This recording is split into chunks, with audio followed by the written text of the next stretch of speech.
ಅವರೇ ಹೇಳ್ಕೊಂಡಾಗೆ, ಎಸ್ ಜಾನಕಿ ಅವರೇ ಹೇಳ್ಕೊಂಡಾಗೆ, ಈ ಶಾಸ್ತ್ರೀಯದ್ದು ನಾವು ಮಾತನಾಡ್ತಾ ಇರೋದ್ರಿಂದ ಶಿವ ಶಿವ ಎಂದರೆ ಶಿವ ಶಿವ ಎನ್ನಬಾರದೆ ಆ ಹಾಡು, ಎನ್ನದ ಎನ್ನ ನಾಲಿಗೆ ಏಕೆ, ಎಷ್ಟು ತನಗೆ ಕಷ್ಟ ಅಂತ ಅವ್ರು ಹೇಳ್ಕೊಂಡ್ರು ಆ ಹಾಡನ್ನು ಕೇಳಿಸ್ಕೊಂಡಾಗ ನಮಗೆ ಎಲ್ಲೂ ಪರಿಪೂರ್ಣತೆಗೆ ಒಂದು ಚುಕ್ಕೆ ಕೂಡ ಕಮ್ಮಿ ಇಲ್ಲ ಎಲ್ಲೂ ಅನ್ನೋಷ್ಟು ಪರಿಪೂರ್ಣತೆ ಅದರಲ್ಲಿ ಕಾಣುತ್ತೆ ಅಂತಂದ್ರೆ ಸ್ವರಜತಿ ಅವ್ರು ಹಾಡಿರೋ ರೀತಿ ಇರ್ಬೋದು. ಎಷ್ಟು ಕಷ್ಟ ಇದೆ ಅದು ನೋಡೋರಿಗೆ ಮೇಲ್ನೋಟಕ್ಕೆ ಗೊತ್ತಾಗುವಷ್ಟರ ಮಟ್ಟಿಗೆ ಅದು ಹೇಗೆ ಅದನ್ನ. ಹೌದು, ಅಂದ್ರೆ ಅವ್ರು ಹೇಳ್ಕೊಂಡಿದ್ದಾರೆ ಇದು ತುಂಬಾ ಕಷ್ಟವಾದಂತ ಒಂದು ಹಾಡು.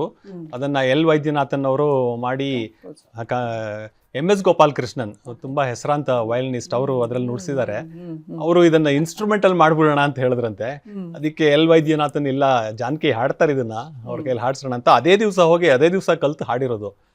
ಅದರಲ್ಲಿ ನೋಡಿ ಆಭೋಗಿ ರಾಗದಿಂದ ಶುರು ಆಗುತ್ತೆ, ಮತ್ತೆ ಅದು ತೋಡಿಗೆ ಹೋಗುತ್ತೆ. ಸೊ ಇದು ಆಲ್ಟರ್ನೇಟ್ ಆಗ್ತಾ ಹೋಗುತ್ತೆ. ಅಂದ್ರೆ ಅದು ತುಂಬಾ ಕಷ್ಟಕರವಾದಂತ ಒಂದು ಕೃತಿ ಅದು. ಅದನ್ನ ಅವರು ಈ ರಾಗಗಳನ್ನ ಎಷ್ಟು ಚೆನ್ನಾಗಿ ಹಾಡಿದ್ದಾರೆ ಅಂದ್ರೆ, ಮತ್ತೆ ಅವ್ರಿಗೆ ತುಂಬಾ ನಾನು ಅನ್ಕೊಂಡಂಗೆ ಈ ಮೋಹನ ಕಲ್ಯಾಣಿ ತುಂಬಾ ಇಷ್ಟವಾದ ರಾಗ ಅಂತ ಅನ್ಸುತ್ತೆ. ಯಾಕೆಂದ್ರೆ ಅದೇ ತರ ಇನ್ನೊಂದು ಹಾಡಿದೆ, ಭುವನೇಶ್ವರಿಯ ನೆನೆ ಮಾನಸವೇ ಭವಬಂಧಗಳ ಭೀತಿಯ ಬಿಡುವೆ, ಅದಿರ್ಬೋದು. ಮತ್ತೆ ಅವ್ರನ್ನ ಅವರು ಸುಮಾರು ಸಂದರ್ಶನಗಳಲ್ಲಿ ಹೇಳ್ಕೊಂಡಿದ್ದಾರೆ, ಆಲ್ ಇಂಡಿಯಾ ರೇಡಿಯೋ ಜೊತೆ ಸಂದರ್ಶನ ಮಾಡಿದಾಗ್ಲೂ ಹೇಳ್ಕೊಂಡಿದ್ದಾರೆ. ಅವ್ರನ್ನ ಮೊದಲು ಇದು ಅವರ ಸೋದರ ಮಾವ ಅವರು ಮೊನಾ ಆಕ್ಟಿಂಗ್ ಮಾಡೋರಂತೆ. ಅವ್ರು ಮೊನಾ ಆಕ್ಟಿಂಗ್ ಮಾಡ್ತಾ ಮಾಡ್ತಾ ಈ ಗಾಂಧಿ ವೇಷ, ನೆಹರು ವೇಷ ತಾವೇ ಹಾಕೊಂಡು ಇದು ಮಾಡ್ತಾ ಇದ್ದಾಗ ಆ ವೇಷ ಬದಲಾಯಿಸ್ಕೊಳ್ಬೇಕಾದ್ರೆ ಅವರು ಮಧ್ಯ ಎಸ್ ಜಾನಕಿ ಪುಟ್ಟ ಹುಡುಗಿ ಆಡ್ಸೋರಂತೆ ಸ್ಟೇಜ್ ಮೇಲೆ. ಅದು ಅವರ ಕೊನೆಗೆ ಆಮೇಲೆ ಯಾರೋ ಹೇಳ್ತಾರೆ, ಇದನ್ನ ಬರೀ ಇಷ್ಟಕ್ಕೆ ನಿಲ್ಲಿಸ್ಬೇಡಿ, ತುಂಬಾ ದೊಡ್ಡ ಸಂಗೀತಗಾರ್ತಿ ಆಗುವಂತ ಲಕ್ಷಣಗಳಿದೆ, ನೀವು ಮಡ್ರಾಸಲ್ಲಿ AVM ಸ್ಟುಡಿಯೋಗೆ ಕಳಿಸಿ ಅಂತ ಅವರೊಂದು ಕಾಗದ ಬರೀತಾರೆ, ಹಿಂಗೆ ಇದು ಮಾಡಿ ಅಂತ.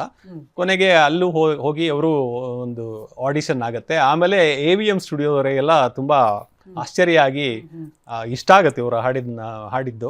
ಅವರ AVM ಸ್ಟುಡಿಯೋಗೆ ಹೈರ್ ಮಾಡ್ತಾರೆ ಅವ್ರನ್ನ. ಸೊ ಅದು ಏನ್ ಹೇಳಕ್ ಹೊರಟೆ ಅಂದ್ರೆ, ಈ ಮೋಹನ ಕಲ್ಯಾಣಿ ರಾಗ ಇದೆ ಅಂದ್ರೆ ಅದನ್ನ ಹಿಂದೂಸ್ತಾನಿ ಸಂಗೀತದಲ್ಲಿ ಶುದ್ಧ ಕಲ್ಯಾಣ ಅಂತ ಕರೀತಾರೆ. ಈ ರಸಿಕ್ ಬಲುಮಾ ಅಂತ ಲತಾ ಮಂಗೇಶ್ಕರ್ ಅವ್ರು ಹಾಡಿದೆಯಲ್ಲ, ಅದು ಇವ್ರಿಗೆ ಬಹಳ ಇಷ್ಟ. ಇವರು ಗಂಡು ತೋರ್ಸಕ್ ಬಂದಾಗ ಇದೇ ಹಾಡು ಹೇಳಿದೆ ಅಂತ ಹೇಳ್ಕೊಂಡು ಜಾನಕಿ ಅವರು. ಆಮೇಲೆ ಈ ಮೋಹನ ಕಲ್ಯಾಣಿ, ಶುದ್ಧ ಕಲ್ಯಾಣ್ ನೀವು ನೋಡಿ, ಅವರ ತುಂಬಾ ಅತ್ಯುತ್ತಮ ಹಾಡುಗಳಲ್ಲಿ ಕೇಳಿ ಬರುತ್ತೆ. ಯಾವ ಜನ್ಮದ ಮೈತ್ರಿ ಇರ್ಬೋದು, ಆಮೇಲೆ ಈ ಸಂಭಾಷಣೆ ಇರ್ಬೋದು, ಆಮೇಲೆ ಬಾನಲ್ಲೂ ನೀನೆ, ಭುವಿಯಲ್ಲೂ ನೀನೆ. ಅದು ನೀವ್ ಹೇಳ್ದಾಗೆ ಹೌದು, ಅವರು ಕೂಡ ಬಹಳ ಪ್ರೀತಿಯಿಂದ ಹಾಡಿದ್ದಾರೆ ಅನ್ನೋದು ಗೊತ್ತಾಗುತ್ತೆ ಮೋಹನ ಕಲ್ಯಾಣಿ. ಸಿನ್ಸ್ ಅದು ಅವರ ಫೇವ್ರೆಟ್ ರಾಗ ಕೂಡ ಆಗಿದ್ದಿರ್ಬೋದು.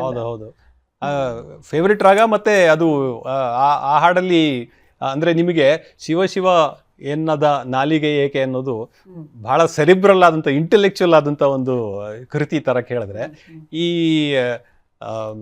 ಇದಿದೆಯಲ್ಲ ಯಾವುದು ಬಾನಲ್ಲೂ ನೀನೆ ಭುವಿಯಲ್ಲೂ ನೀನೆ, ಅದು ತುಂಬಾ ಒಂಥರ ಈ ಭಾವಗೀತೆ ತರ ಆಪ್ತವಾಗುತ್ತೆ. ಅಂದ್ರೆ it has emotional appeal. Where that has ಹೇಳ್ತಾ ಇದ್ದಾಗ ನನ್ಗೂ ಅವರು ಆಭೋಗಿಯಿಂದ ತೋಡಿಗೆ ಶಿಫ್ಟ್ ಆಗುವಾಗ ಶಂಕರ ಅಂತ ಬರುತ್ತೆ, ಅವ್ರು ಎಲ್ಲೂ ಕೂಡ ಭಾವ ಬದಲಾಯಿಸೋದಿಲ್ಲ, ರಾಗ ಬದಲಾಯಿಸ್ತಾರೆ. ಅದು ಆ ಭಾವದ ಔನ್ನತ್ಯ ಮತ್ತೆ ಆ ಭಾವದ ಪರಿಪೂರ್ಣತೆ ಹಾಗೇ ಇರುತ್ತೆ ಅದರಲ್ಲಿ. ಅದು ಎಲ್ಲೂ ಬದಲಾಗೋದಿಲ್ಲ, ಅಥವಾ ಅದಕ್ಕೆಲ್ಲೂ ಒಂಚೂರು ಧಕ್ಕೆ ಬರೋದಿಲ್ಲ.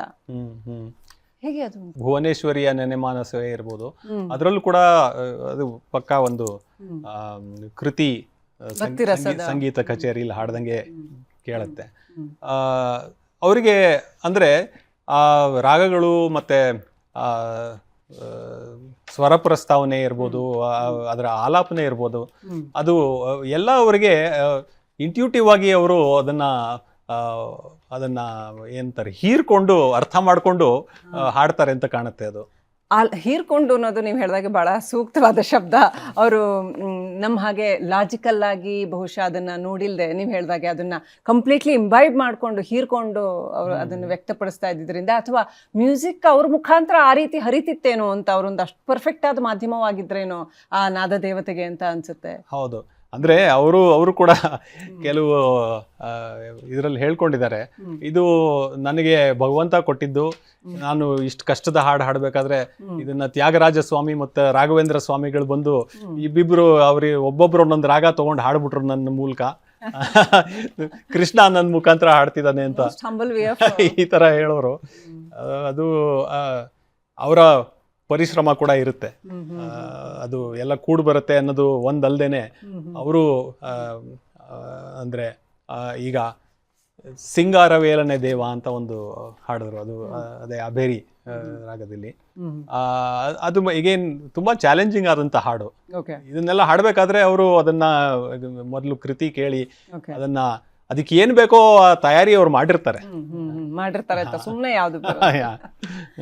ಓಕೆ